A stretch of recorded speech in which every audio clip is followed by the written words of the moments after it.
ಸಂಘಟನಾ ವೇದಿಕೆಯಿಂದ ಗುರುಪಂಡಿಯವರು 11ನೇ ವರ್ಷದ ವಾರ್ಷಿಕೋತ್ಸವ ಅಂಗವಾಗಿ ಸಾಂಸ್ಕೃತಿಕ ಕಾರ್ಯಕ್ರಮವನ್ನು ಹಮ್ಮಿಕೊಂಡಿದ್ದು, ಈ ಕಾರ್ಯಕ್ರಮಕ್ಕೆ ಅತಿಥಿಯಾಗಿ ಬಿಗ್ ಬಾಸ್ ಖ್ಯಾತಿಯ ಕಾವ್ಯ ಅವರು ಆಗಮಿಸಿದ್ದು, ವೇದಿಕೆ ಮೇಲೆ ಆಗಿರುವಂತಹ ಕೆಲವೊಂದು ಘಟನೆಗಳು ಅಲ್ಲದೆ ಅವರು ಕೆಲವೊಂದು ವರ್ತನೆಗಳ ಬಗ್ಗೆ ಮುಖಂಡರು ಗುರುಪಂಡಿಯವರು ಮಾಹಿತಿ ನೀಡಿದ್ದಾರೆ. ನಗರದ ಪತ್ರಿಕಾ ಭವನದಲ್ಲಿ ನಡೆದ ಸುದ್ದಿಗೋಷ್ಠಿಯಲ್ಲಿ ಮಾತನಾಡಿದ ಅವರು, ಇಲ್ಲಿಯವರೆಗೂ ನಾವು 90ಕ್ಕೂ ಹೆಚ್ಚು ಕಾರ್ಯಕ್ರಮಗಳನ್ನು ಯಶಸ್ವಿಯಾಗಿ ಮಾಡಿದ್ದೇವೆ. ಯಾವ ವಿಶೇಷ ಅತಿಥಿಗಳು ಕೂಡ ಅಸಭ್ಯ ಮತ್ತು ಅವಸರವಾಗಿ ಬಂದು ವೇದಿಕೆ ಮೇಲೆ 10 ನಿಮಿಷಗಳ ಕಾಲ ನಿಲ್ಲದೆ ಮರಳಿ ಹೋಗಿರೋದಿಲ್ಲ. ಈ ಸಲ ಕಾರ್ಯಕ್ರಮಕ್ಕೆ ಅತಿಥಿಯಾಗಿ ಬಿಗ್ ಬಾಸ್ ಖ್ಯಾತಿಯ ಕಾವ್ಯ ಅವರನ್ನು ಕರೆಸಿದ್ದು, ಅವರು ಕೆಲವೊಂದು ಅಸಭ್ಯ ವರ್ತನೆ ಮತ್ತು ಅಗೌರವ ತಂದ ಕಾರಣ ಈ ಒಂದು ಪತ್ರಿಕಾಗೋಷ್ಠಿ ನಡೆಸಿದ್ದು, ಅಲ್ಲದೆ ಅವರಿಗೆ 1 ಲಕ್ಷಕ್ಕಿಂತ ಹೆಚ್ಚು ಹಣವನ್ನು ಖರ್ಚು ಮಾಡಿದ್ದೇವೆ. ಎಲ್ಲ ಅವರ ಮೇಲಿನ ಅಭಿಮಾನಕ್ಕೆ ಮಾಡಿರುವುದು. ಅವರು ನಮ್ಮ ಕಲಬುರಗಿ ಅತಿಥಿಗಳಿಗೆ, ಗಣ್ಯರಿಗೆ ಮತ್ತು ಕಲಬುರಗಿ ನಗರದ ಅಭಿಮಾನಿಗಳಿಗೆ ಅವಮಾನಿಸಿದ್ದಾರೆ. ಆದ್ದರಿಂದ ಅವರು ಕೂಡಲೇ ಕಲಬುರಗಿ ಜನತೆಗೆ ಕ್ಷಮೆ ಯಾಚಿಸಬೇಕೆಂದು ಸುದ್ದಿಗೋಷ್ಠಿಯ ಮೂಲಕ ತಿಳಿಸಿದರು. Bureau report, RJ32 Kannada news, Kalaburagi. ಈ ಪತ್ರಿಕಾಗೋಷ್ಠಿ ಮಾಡೋ ಮೂಲ ಉದ್ದೇಶ ಏನಂತಂದರೆ, ನಾನು ಪ್ರತಿ ವರ್ಷಕ್ಕೆ 2 ಸಲ ಒಂದು ವಿಭಿನ್ನ ರೀತಿಯ ಮತ್ತು ಸಾಮಾಜಿಕ ಕಳಕಳಿ ಇರ್ತಕ್ಕಂಥ ಒಂದು ಕಾರ್ಯಕ್ರಮ ಮಾಡ್ತಾ ಬರ್ತಿರ್ತೀನಿ. ಒಂದು SLC ವಿದ್ಯಾರ್ಥಿಗಳು ಮತ್ತು PUC ವಿದ್ಯಾರ್ಥಿಗಳು, ಸರ್ಕಾರಿ ಶಾಲೆ ಹಾಗೂ ಕಾಲೇಜಿನ PUC ಮತ್ತು SLC ವಿದ್ಯಾರ್ಥಿಗಳನ್ನು, ಬಡ ವಿದ್ಯಾರ್ಥಿಗಳನ್ನು ಆಯ್ಕೆ ಮಾಡಿ 50 ಜನ ಬಡ ವಿದ್ಯಾರ್ಥಿಗಳಿಗೆ ವಿದ್ಯಾರ್ಥಿ ರತ್ನ ಪ್ರಶಸ್ತಿ ಪುರಸ್ಕೃತ ಕಾರ್ಯಕ್ರಮವನ್ನು ಹಮ್ಮಿಕೊಂಡಿರ್ತೇವೆ. ಇದು 23ನೇ ತಾರೀಕು ಡಾಕ್ಟರ್ SM ಪಂಡಿತ್ ರಂಗಮಂದಿರದಲ್ಲಿ. ಪ್ರತಿ ವರ್ಷ ಕೂಡ ಚೆನ್ನಾಗಿ ನಡೀತಿತ್ತು. ನಿಮ್ಮ ಮಾಧ್ಯಮದ ಸಹಕಾರ, ಪ್ರೀತಿ, ವಿಶ್ವಾಸ ಎಲ್ಲನೂ ತುಂಬಾ ಚೆನ್ನಾಗಿರ್ತಿತ್ತು. ಅದೇ ರೀತಿ ಈ ಸಲ ಕೂಡ ನಿಮ್ಮೆಲ್ಲ ಮಾಧ್ಯಮ ಮಿತ್ರರು ಕೂಡ ಈ ಕಾರ್ಯಕ್ರಮಕ್ಕೆ ಬಂದಿದ್ದರು. ತುಂಬ ಖುಷಿನೇ ಆಯಿತು. ತುಂಬ ಜನ ಸೇರಿದ್ರು. ಎಲ್ಲ ವಿದ್ಯಾರ್ಥಿಗಳು ಆಗಿರ್ಬೋದು, ವೇದಿಕೆ ಮೇಲೆ ತುಂಬ ಒಳ್ಳೆಯ ಜನ ವ್ಯಕ್ತಿಗಳು ಕೂಡ ಇದ್ದರು.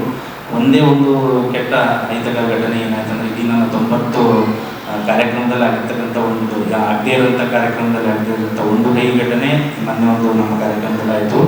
ಈಗ ಈ ಒಂದು ಪತ್ರಿಕಾಗೋಷ್ಠಿ ಮಾಡೋ ಉದ್ದೇಶ ಅಂದರೆ, ಮೊದಲನೇದಾಗಿ ನಮ್ಮ ಕಾರ್ಯಕ್ರಮದಲ್ಲಿ ವೇದಿಕೆ ಮೇಲೆ ಇರ್ತಕ್ಕಂಥ ಗಣ್ಯ ವ್ಯಕ್ತಿಗಳಿಗೂ ಒಂದು ಅವಮಾನ ಆಗಿದೆ, ಮತ್ತು ಕಾವ್ಯ ಅವರ ಅಭಿಮಾನಿಗಳಿಗೂ ಅವಮಾನ ಆಗಿದೆ, ಕೆಲವರು ಒಳ್ಳೆಯ ಅಭಿಮಾನಿಗಳಿಗೆ.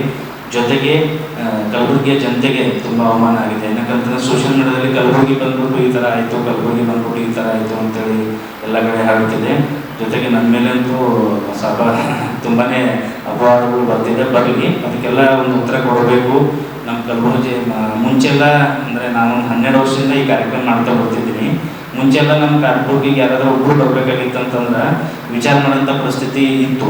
ಸೊ ಈಗ ಮತ್ತೆ ಅದೇ ಪರಿಸ್ಥಿತಿ ಪ್ರಾರಂಭನೇ ಆಗಬಾರ್ದು ಅನ್ನೋ ಒಂದು ಕಾರಣಕ್ಕೆ ನಾನು ಈ ಪತ್ರಿಕಾಗೋಷ್ಠಿ ಮಾಡ್ತಿದ್ದೇನೆ. ಸುಮಾರು ಜನ ಅಂದರೆ ಯಶ್ ಅವರು ಹಿಡ್ಕೊಂಡು ಪ್ರಜ್ವಲ್ ಗಣೇಶ್ ಆಗಿರ್ಬೋದು, ಸುಮಾರು ಜನ ಆರ್ಟಿಸ್ಟ್ನ ಕರೆಸಿ, ರಾಜೇಶ್ ಕೃಷ್ಣನ್ ಆಗಿರ್ಬೋದು, ವಿಜಯಪ್ರಕಾಶ್ ಆಗಿರ್ಬೋದು, ಅನುಷಾಗೆ ಸುಮಾರು ಜನ ಕಾರ್ಯಕ್ರಮನ ಕರೆಸಿ ಅದ್ದೂರಿ ಕಾರ್ಯಕ್ರಮ ಮಾಡಿ ಯಶಸ್ವಿ ಮಾಡಿ ಅವರು ಖುಷಿಯಿಂದ ಹೋಗಿದ್ದಾರೆ. ನಮ್ಮ ಕಾರ್ಯಕ್ರಮದಲ್ಲಿ ಇಲ್ಲಿ ತನಕ ಬಂದಂಥ ಎಲ್ಲ ವಿಶೇಷ ಅತಿಥಿಗಳು ತುಂಬಾ ಚೆನ್ನಾಗಿ ನಡ್ಕೊಂಡು ಹೋದರು. ಅವ್ರಿಗೆಲ್ಲರಿಗೂ ಚಿರಋಣಿ ಈ ಕಾರ್ಯಕ್ರಮ ಮುಖಾಂತರ, ಈ ವೇದಿಕೆ ಮುಖಾಂತರ ಹೇಳ್ತೀನಿ. ಜೊತೆಗೆ ಇವರು ಬಿಗ್ ಬಾಸ್ ಖ್ಯಾತಿ ಕಾವ್ಯವರು ಕರೆಸಿದ್ವಿ. ವೇದಿಕೆ ಮೇಲೆ ಬಂದಂಥ ಒಂದು 5 ನಿಮಿಷದಲ್ಲಿ ಒಂದು ಯಕ್ಷಗಾನ ಕಾರ್ಯಕ್ರಮ ಸ್ಟಾರ್ಟ್ ಮಾಡಿದ್ದೀವಿ. ಸ್ಟಾರ್ಟ್ ಆದ ತಕ್ಷಣ ಅದಾದಮೇಲೆ ಅವ್ರಿಗೆ ಸನ್ಮಾನ ಇಟ್ಕೊಂಡ್ವಿ.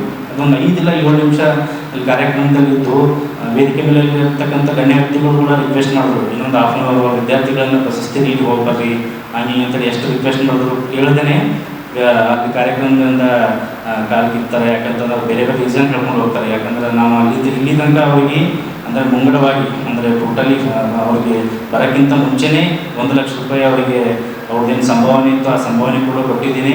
ಜೊತೆಗೆ ಅವರು ಹೋಗೋದು ಹೈದರಾಬಾದಿಂದ ಫ್ಲೈಟಿಂದ ಬರ್ತೀನಿ ಅಂದರು. ಹೈದರಾಬಾದಿಂದ ಫ್ಲೈಟ್ ಸಹಿತ ನಾನೇ ಬುಕ್ ಮಾಡಿದ್ದೀನಿ. ಜೊತೆಗೆ ಇರ್ತಕ್ಕಂಥ ಇರೋದಕ್ಕೆ ಲಾಡ್ಜ್ ಕೂಡ ಮತ್ತು ಅವ್ರಿಗೆ ವಿಶ್ರಾಂತಿಗೆ ಲಾಡ್ಜ್ ಕೂಡ ಮಾಡಿದ್ದೀವಿ. ಅವ್ರ ಊಟ ತಿಂಡಿ ಕೂಡ ಎಲ್ಲ ನೋಡಿ ಚೆನ್ನಾಗಿ ಬಂದು ಚೆನ್ನಾಗಿ ಕರ್ಕೊಂಡು ಹೋಗ್ಬಿಟ್ಟಿದ್ದೀವಿ. ಆದರೂ ಕೂಡ ಒಂದು 5 ನಿಮಿಷ ಇಲ್ಲದೇ ನಮ್ಮ ಕಾರ್ಯಕ್ರಮ ಧಕ್ಕೆ ತಂದರೆ ಈ ಪತ್ರಿಕಾಗೋಷ್ಠಿಯ ಮೂಲಕ ನಾವು ಹೇಳೋದು ಉದ್ದೇಶ ಏನಂತಂದ್ರೆ, ನಮ್ಮ ಕಲಬುರಗಿ ಜನತೆಗಾಗಿರ್ಬೋದು, ವೇದಿಕೆಯಲ್ಲಿ ಇರ್ತಕ್ಕಂಥ ಗಣ್ಯ ವ್ಯಕ್ತಿಗಳಿಗಾಗಿರ್ಬೋದು, ಅವ್ರ ಅಭಿಮಾನಿಗಳಿಗಾಗಿರ್ಬೋದು, ಅವ್ರು ಕ್ಷಮೆ ಯಾಚನೆ ಮಾಡಬೇಕು. ನಿನ್ನೆ ಒಂದು ಪೋಸ್ಟ್ ಹಾಕ್ಯಾರ. ಅಂದರೆ ಏನಂತ ಹಾಕ್ಯಾರ ಅಂದ್ರೆ, ಅದಕ್ಕೆ 150 ಪೋಸ್ಟ್ ಹಾಕ್ಯಾರ. ಸುಮಾರು ಎಲ್ಲನೂ ಒಂದು 10 ಒಂದು 8.5 ಕೋಟಿ ಜನ ನಮ್ಮದು ಇದು ವೈರಲ್ ಆಗಿರೋ ಪೋಸ್ಟ್ ನೋಡಿದ್ದಾರೆ ಟೋಟಲಿ. ಅಂದರೆ ಹಲವಾರು ಈ ಸೋಷಿಯಲ್ ಮೀಡಿಯಾದಲ್ಲಿ ನಿನ್ನೆ ಹೊರಗಡೆ ಸ್ಟೇಟ್ ನ್ಯೂಸ್ದವ್ರಿಗೆ ಸಹಿತ ನಾನು ಸ್ಟೇಟ್ಮೆಂಟ್ ಕೊಟ್ಟಿದ್ದೀನಿ. ಬಟ್ ಈಗ ನನಗೆ ಇಲ್ಲಿ ಕಲಬುರಗಿ ಜನತೆಗೆ, ಕಲಬುರಗಿ ಜನರಿಗೆ ನನಗೆ ಆನ್ಸರ್ ಕೊಡಬೇಕಾಗಿರ್ತವಂಥ ಒಂದು ಉದ್ದೇಶಕ್ಕೋಸ್ಕರ ಈ ಪತ್ರಿಕಾಗೋಷ್ಠಿ ಮಾಡಿರೋದು.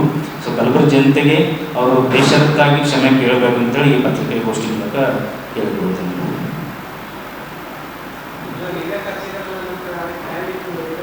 ನಾನು ಮುಂಚೆ ಇವ್ರಿಗೆ ಅಂತಲ್ಲ ಸರ್, ಎಲ್ಲರಿಗೆ ಹೇಳಿದಾಗೂ ಮುಂಚೆ ನಾನು ಹೋಗೋದು ಬರೋದು ಇಲ್ಲಿ ಇರೋದು ಮತ್ತು ವೇದಿಕೆ ಮೇಲೆ ತಮ್ದು ಏನೇನು ಕೆಲಸ ಇರ್ತದೆ, ತಾವೇನೇನು ಯಾವ ಕಾರ್ಯಕ್ರಮ ಬಂದಿದ್ರಿ, ತಮ್ದು ಏನೇನು ಅಲ್ಲಿ ಕೆಲಸಗಳು ಇರ್ತಾವೆ ಅಂತ ಎಲ್ಲನೂ ಇಂಟಿಮೇಷನ್ ಕೊಟ್ಟು ಕಳಿಸಿದ್ದೀನಿ ಸರ್. ಅದ್ರ ಜೊತೆಗೆ ಅವ್ರ ಜೊತೆ ಮಾತಾಡಿರ್ತಕ್ಕಂಥ ಕಾಲ್ ರೆಕಾರ್ಡ್ ಆಗಿರ್ಬೋದು, ವಾಯ್ಸ್ ನೋಟ್ಸ್ ಆಗಿರ್ಬೋದು, ಪ್ರತಿಯೊಂದು ದಾಖಲಾತಿಗಳು ನನ್ನ ಹತ್ರ ಇದೆ ಸರ್.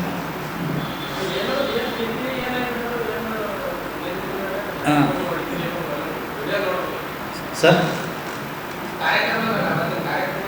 ಹಾಂ ಸರ್,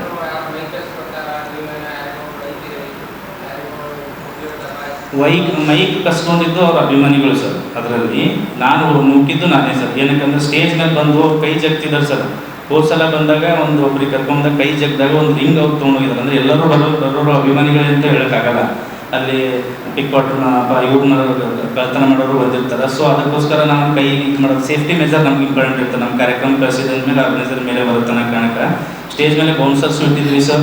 ಜೊತೆಗೆ ಪೊಲೀಸ್ ಪರ್ಮಿಷನ್ ತೊಗೊಂಡಿದ್ವಿ. ಎಲ್ಲ ಇದ್ರೂ ಕೂಡ ಅವರು ಅಭಿಮಾನಿಗಳಿಗೆಲ್ಲ ಮೇಲ್ಗಡೆ ಬಂದು ಜಗ್ಗಾಟ ಅಗ್ಗಾಟ ಮಾಡಿದ್ಮೇಲೆ ನಾನು ಎಲ್ಲರೂ ನೂಕಿ ಕೆಳಗಡೆ ಕಳಿಸಿ ಅವ್ರಿಗೆ ಮಾತಾಡ್ತೀನಿ ಅಂತಂದ್ರೆ ಸೆಂಟ್ರ್ ಪ್ಲೇಸಲ್ಲಿ ಬಂದು ಮಾತಾಡಿ ಏನಾದರೂ ಹೆಚ್ಚು ಕಡಿಮೆ ಆಯಿತು, ಕಾಲು ಬಿಸಾಕ್ತದೆ, ಫ್ರೇಮ್ ಬಿಸಾಕ್ತರು, ಹೆಚ್ಚು ಕಡಿಮೆ ಆಗ್ಬೋದು ಅನ್ನೋ ಕಣಕ್ಕೆ ಸೆಂಟ್ರ್ ಪ್ಲೇಸಲ್ಲಿ ಬಂದು ಮಾತಾಡಿ, ಇಲ್ಲಾಂದ್ರೆ ದಯವಿಟ್ಟು ತಾವು ನಿರ್ಗಮನ ಆಗಲಿ ಇರಲ್ಲ ಅಂತಂತಂದರೆ ಈ ನಿರ್ಗಮನ ಆಗಲಿ ಅಂತ ಹೇಳಿ ರಿಕ್ವೆಸ್ಟ್ ಮಾಡಿ ಕಳಿಸ್ತಾರೆ. ಮೊನ್ನೆ ನಡೆದಿರ್ತಕ್ಕಂಥ ಕರ್ನಾಟಕ ಸಂಘಟನಾ ವೇದಿಕೆ ಕಾರ್ಯಕ್ರಮದಿಂದ ಒಂದು ಕಾರ್ಯಕ್ರಮ ಹಾಕ್ಕೊಂಡಿತ್ತು 23ನೇ ತಾರೀಕು. ಅವತ್ತು ಬಿಗ್ ಬಾಸ್ ಖ್ಯಾತಿಯ ಕಾವ್ಯ ಅವರು ನಮ್ಮ ಕಲಬುರಗಿಗೆ ಆಗಮ ಬೆಳೆಸ್ಕೊಂಡಿದ್ರು. ಅಲ್ಲಿ ಕಾರ್ಯಕ್ರಮದ ವೇದಿಕೆ ಮೇಲೆ ನಾವು ಕೂಡ ಉಪಸ್ಥಿತರಿದ್ವಿ. ಅಲ್ಲಿ ಆಗಿರೋ ಸಮಸ್ಯೆ ಏನಂತಂದರೆ, ಬೇರೆ ಬೇರೆಯವರು ಯಾವ ಥರ ತಿಳ್ಕೊಂಡಿದ್ದಾರೆ ಗೊತ್ತಿಲ್ಲ. ಅವ್ರು ಬರೋ ಟೈಮು ಮಿಸ್ ಆಯಿತು. ಅವ್ರು ಹೇಳಿ ಕೊಟ್ಟಿರೋ ಟೈಮು ಅಲ್ಲಿ ಯಾವುದೂ ಸರಿಯಾಗಿರಲಿಲ್ಲ. ಕೊಟ್ಟಿರೋ ಟೈಮ್ 2 ಗಂಟೆ ಇರ್ತೀನಿ ಅಂತ ನಮ್ಮ ಕಾರ್ಯಕ್ರಮ ಆಯೋಜಕರಿಗೆ ಅವ್ರು ಮಾಡಿಕೊಟ್ಟಿದ್ರು. ಬಟ್ ಅವರು ಹೋಗೋ ಬರೋ ಖರ್ಚಾಗಿರ್ಬೋದು, ಅವ್ರು ತೊಗೊಂಡಿರೋ ಸಂಭಾವನೆ ಬಗ್ಗೆ ನಾನು ಮಾತಾಡೋಕ್ಕಾಗಿಲ್ಲ. ಬಟ್ ಒಬ್ಬರು ಯಾವುದೇ ಒಬ್ಬ ಕಲಾವಿದ ಬೆಳಿಬೇಕಂತಂದರೆ ಒಬ್ಬರು ಕಲಾವಿದರು ಪ್ರೇಕ್ಷಕರು ನೋಡಿ ಗುರುತಿಸಿದ ಮೇಲೆ ಬೆಳವಣಿಗೆ ಆಗುತ್ತೆ. ಕರ್ನಾಟಕ ರಾಜ್ಯಾದ್ಯಂತ ಆಗಿರ್ಬೋದು, ಬೇರೆ ರಾಜ್ಯಗಳಲ್ಲೂ ಆಗಿರ್ಬೋದು. ಬಟ್ ಆ ಫ್ಯಾನ್ಸ್ಗಳಿಗೆ, ಆ ಒಂದು ಕಲಾ ಪೋಷಕರಿಗೆ ಅವರು ಎಷ್ಟು ಗೌರವ ಕೊಡ್ತಾರೆ ಅನ್ನೋದು ಒಂದು ಮುಖ್ಯ. ಇಲ್ಲಿ ಬಂದಿರ್ತಕ್ಕಂಥ ಜನರು ತಾವು ಮುಂದುಗಡೆ ಬಂದಾಗ ಯಾರೋ ಒಬ್ಬ ಕೈ ಜಗ್ದಾಗ ಹಿಂದೆ ಹೇಳ್ಕೊಂಡಿರೋದು ಆ ವಿಡಿಯೋದಲ್ಲಿ ಸ್ಪಷ್ಟವಾಗಿ ಕಾಣಿಸ್ತಾ ಇದೆ. ಅಲ್ಲಿ ಆಯೋಜಕರು ಅದನ್ನು ತಡೆ ಹಿಡುವ ಪ್ರಯತ್ನ ಕೂಡ ಮಾಡಿದ್ರು. ಅದು ಯಾವ ಥರ ಮಾಡಿದ್ರು ಅಂತಂದರೆ, ಅವ್ರು ಬಂದಿರ್ತಕ್ಕಂಥ ಕಾಲವರಿಗೆ ನಮ್ಮ ಕಡೆಯಿಂದ ಏನೂ ಸಮಸ್ಯೆ ಆಗಬಾರ್ದು, ಅದು ನಮ್ಮ ಜವಾಬ್ದಾರಿ ಆಗಿರುತ್ತೆ, ಅವರ ಸುರಕ್ಷತೆಯನ್ನು ಕಾಪಾಡಬೇಕು ಅಂತಲೇ ಅವರು ಅದು ಬಿಟ್ಟು ಅಲ್ಲಿ ಆಯೋಜಕರನ್ನೇ ದೂರೋದು ತಪ್ಪಾಗಿದೆ. ಎಲ್ಲ ಬಿಟ್ಟು ಏನು ಹೇಳ್ಬೇಕಂತ ಹೇಳ್ತಾ ಇದ್ದೀನಿ ಅಂದರೆ, ಆ ವೇದಿಕೆ ಮೇಲೆ ತುಂಬ ದೊಡ್ಡ ಗಣ್ಯ ವ್ಯಕ್ತಿಗಳಿದ್ದು ಆ ಗಣ್ಯ ವ್ಯಕ್ತಿಗಳಿಗೆ ಕಾವ್ಯಗಳು ಕ್ಷಮೆ ಯಾಚಿಸಬೇಕು. ಮತ್ತು ಆಯೋಜಕರಿಗೂ ಕೂಡ ಕ್ಷಮೆ ಯಾಚಿಸಬೇಕು. ಆಯೋಜಕರಿಗೆ ಅವರು ಏಕವಚನದಲ್ಲಿ ಮಾತಾಡಿದ್ದಾರೆ, ಅದು ನಮ್ಮ ಹತ್ರ ಇದೆ. ಬಟ್ ಮುಂದಿನ ದಿನಗಳಲ್ಲಿ ಅವರು ಏನಾದರೂ ಕ್ಷಮೆ ಯಾಚಿಸಲಿಲ್ಲ ಅಂತಂದರೆ ನಾವು ಕರ್ನಾಟಕ ಚಲನಚಿತ್ರೋತ್ಸವ ವಾಣಿಜ್ಯ ಮಂಡಳಿಯಿಂದ ನಾವು ಒಂದು ಹೋರಾಟವನ್ನು